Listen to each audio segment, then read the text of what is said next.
Kita nak bersama dengan Muhammad Fahdi Muhammad Ghazali, merupakan perunding perniagaan digital bersama kami. Hello, Assalamualaikum Fahdi.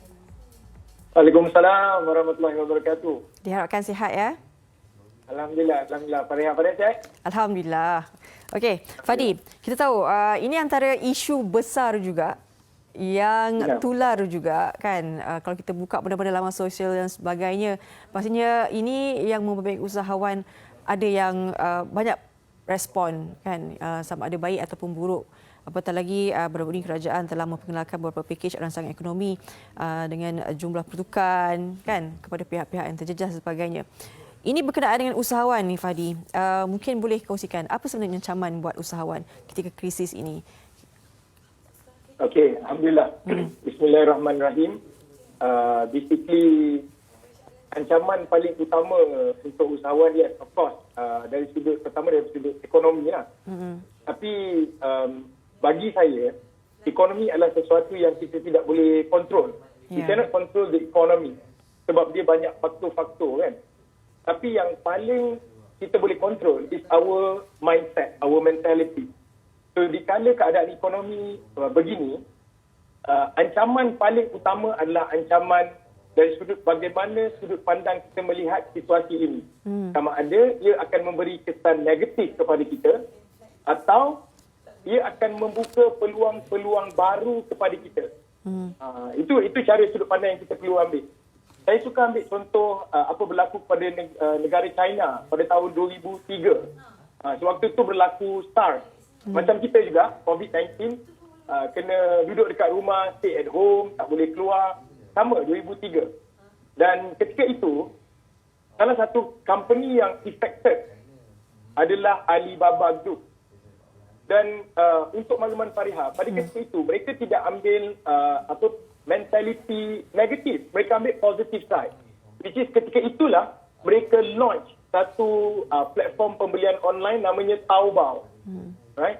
Dan Taobao ni macam kita dekat Malaysia lah. Platform-platform untuk pembelian online seperti apa yang kita sedia maklum, ada Lazada dan sebagainya. Ketika itu market ataupun market share Alibaba meletup dan akhirnya dia jadi sebuah company yang bernilai hampir 500 bilion US dollar. Disebabkan berlaku isu SARS. Macam kita sekarang ni COVID-19. So mentality is very important lah pada ketika ni. Sudut pandang. Baik. Okey, itu sudut pandang yang positif perlu kita halakan untuk melihat bagaimana ada peluang dan juga ruang yang perlu dilakukan oleh usahawan ketika krisis ini. Mungkin sedikit tips kepada usahawan yang nak menyahut cabaran yang diberi oleh Fahdi sendiri untuk buat marketing secara online ketika krisis ini. Basically, right. Ini benda yang topik yang super important, right? Super important sebab di kala keadaan begini, saya sendiri dapat mesej daripada ramai usahawan yang bagi tahu tentang macam mana nak teruskan bisnes, atau ada orang yang baru nak start bisnes kan. So cara bagaimana untuk kita buat marketing pada saat ini, dia berlainan, sedikit berlainan berbanding cara yang kita buat sebelum-sebelum ni. Right? Saya nak sharekan kepada anda strategi ni very important. Okay? So kita masih lagi perlu buat sales. Right? Kita perlu buat sales, kita kena buat jualan. Sebab ada di kalangan usahawan kita, dia sangat bergantung kepada daily cash. Harian, masuk hari-hari kan. Jadi apa yang perlu mereka buat adalah, buat sales seperti biasa, tetapi masukkan elemen empathy, simpati di dalam marketing yang kita buat. Contoh? Don't be too hard sell. Contoh begini. Sebelum ni kita kata, contoh saya ada pen. Alright? Belilah pen ini akan selesaikan masalah anda.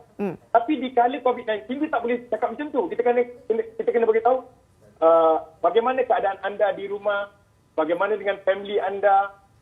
It's time for you untuk ambil a piece of paper dan rancangkan satu plan selepas saja COVID-19 ini berakhir. Apa kata anda beli pen daripada saya? Itu cara dia. So lebih simpati, lebih empathy. Tapi sale masih lagi perlu berlaku, Faria. Right? Kalau kita tak buat sale, macam mana kita dapat cash? Itu nombor satu. Nombor dua, cadangan saya marketing sewaktu krisis ini, saya cadangkan untuk kita buat launching produk atau launching service. But then, kita kena faham satu perkara. Pada ketika ini, orang tidak membeli. Bukan dia tak beli langsung, tapi dia berjaga-jaga. Tapi kita kena faham, pernah tak ambil air berkarbonat, Fariha goncangkan botol tu, lepas tu buka penutup dia. Bila buka penutup, dia akan meletup gila-gila punya, betul tak? Sama juga, sekarang ni perasaan orang nak membeli tu membuat-buat. Cuma mereka tahan. So that's why, apa yang perlu kita lakukan sekarang adalah buat strategi launching. Kita bagi tahu kita akan lancarkan produk atau servis. Contoh, dengan izin Allah, insya-Allah kita punya sekatan ni akan habis pada 15 hari bulan. So launching tu berlaku pada 15 hari bulan 4. Jadi kita bina perasaan keterujan orang pada ketika ini dan 15 hari bulan kita buka jualan. Masa itulah orang akan berlumba-lumba beli produk atau servis kita, insya-Allah. Kedua cara, sales dan juga kita buat strategi launching. Cuma kena lebih bersifat empathy, simpati dengan keadaan orang sekarang. Itu my cadangan lah. Saya. Maknanya ini adalah tempoh sesuai sekiranya ingin dilakukan pemasaran juga promo-promo yang berkaitan dengan ini sebelum nak launching produk yang itulah yang baru. Betul. Baik. Sekiranya usahawan atau peniaga yang menjalankan perniagaan secara konvensional kan, sukar untuk buat macam secara online dan sebagainya. Adakah terlambat mereka nak tukar strategi perniagaan mereka yang diusahakan itu kepada platform digital? Okey, begini. Kita kena faham satu perkara. Digital punya ekonomi, dia bukan menguncup, Fariha. Dia tidak menguncup. Dia sentiasa keep on membesar dan membesar. Dan Fariha kena faham satu perkara. Which is, bila kita bicara soal digital, dia tidak ada sempadan. Dia borderless. We are talking about 7 billion people. 7 billion manusia yang memerlukan produk dan servis anda yang sedang melihat kita live. Kita bukan hanya bercakap tentang 30 juta rakyat Malaysia, tidak. Kita bercakap tentang 7 bilion manusia di dalam dunia ini. So, bila kita bicara soal 7 bilion, dia tidak ada lambat atau cepat. Yang ada adalah mula atau tidak. Itu je. Itu cara kita berfikir. Sebab saya sendiri, untuk makluman Fariha, saya punya syarikat Pania Ibu, saya asaskan dengan pengalaman saya buat bisnes secara online 12 tahun lamanya.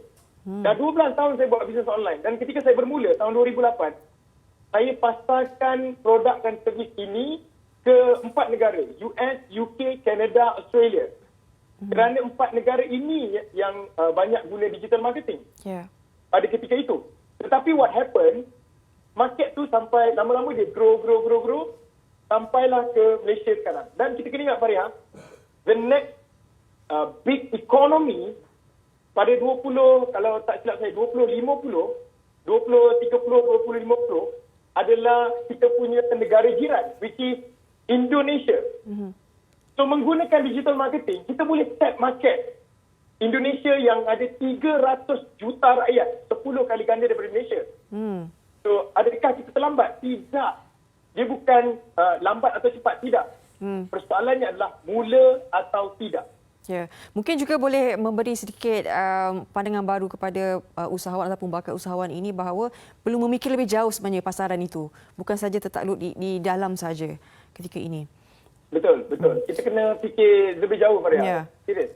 Okey, itu antara kriteria yang perlu ada dalam seorang usahawan.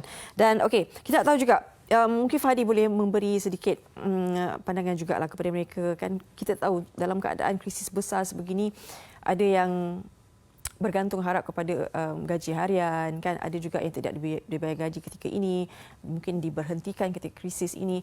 Bagaimana boleh membantu mereka dalam membawa mereka ini ada kehidupan baru dalam perniagaan digital? Okey. First thing first, perkara pertama kita ambil dulu yang buat bisnes dulu. Sebab ada 2 kategori yang Fariha sebut tadi. Pertama yang dah buat bisnes, maksudnya yang lebih kepada konvensional punya bisnes lah. Kan, tak kedai dan sebagainya, kan. Nombor 2 adalah orang yang nak cari income tambahan. Baik, kita pergi yang first kali. Yang buat bisnes konvensional, apa yang saya sarankan adalah strategi yang kita perlu guna sekarang ni adalah anda mesti pergi online sekarang, ikut mana-mana pun. Sebab apa? Kalau kita tengok package, apa panggil rancangan ekonomi baru-baru ni kerajaan lancarkan, kerajaan siap beri internet percuma kepada semua orang. Imagine, maksudnya apa? Mata kita akan tertumpu di skrin, Faria. Pertama akan tengok TV, skrin. Kita tengok MSI sekarang kan, di skrin. Nombor 2, kita mungkin akan tengok skrin laptop. Nombor 3, skrin telefon. 3 skrin ini adalah tempat yang kita akan habiskan masa. Dan kita ada internet banyak sekarang ni. So that's why kita perlu munculkan bisnes kita di internet. Cuma, bagi mereka yang bisnes konvensional sekarang ni, saya nak sarankan kepada anda cuba tengok target market anda sekarang ni umur berapa. Okey, katakanlah umur anda 25 ke 30. Biasanya mereka duduk di Instagram. Contoh, saya bagi contoh. Kalau 30 ke 40 atau 40 ke atas, mereka akan ada di Facebook. Kalau 20 tahun ke bawah, right, mereka akan ada di TikTok. Saya sebut je platform supaya mereka tahu gambaran. Jadi bila tahu di mana range umur orang, kita boleh target dipanggil pillar ataupun tiang seri untuk kita buat marketing. Kita jangan pergi kepada semua platform, Faria, nanti pening. Pening kepala nak pergi mana satu. Pilih satu mengikut kategori market kita and then kita buat pemasaran. Saranan saya, pemasaran yang paling efektif pada ketika ini adalah buat live. Buat video live. Dekat mana-mana platform lah. Yang penting buat live. Sebab apa?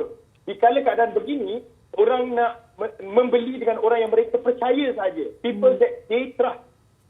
So dengan live, orang akan percaya kita. Orang akan lebih percaya kita. Orang nampak muka kita, cara kita bercakap. Jadi mereka akan start beli dengan kita. Bagi mereka yang sekarang ni nak cari side income, saranan saya adalah cari masalah, bukan cari bisnes. Betul. Ini kesilapan orang. Cari masalah dulu. Apa yang orang perlukan sekarang? Di kala mereka duduk rumah, apa mereka perlukan? Bisnes wujud sebab bisnes. Sebab masalah. So cari masalah, daripada situ buat bisnes. Itu antara peluang terbaik. Baik, terima kasih Muhammad Fahdi Muhammad Ghazali, Perudin Perniagaan Digital. Banyak sekali ilmu yang kita pelajari hari ini. Terima kasih banyak-banyak Fahdi. Alhamdulillah. Di atas perkongsian ini. Semoga membantu.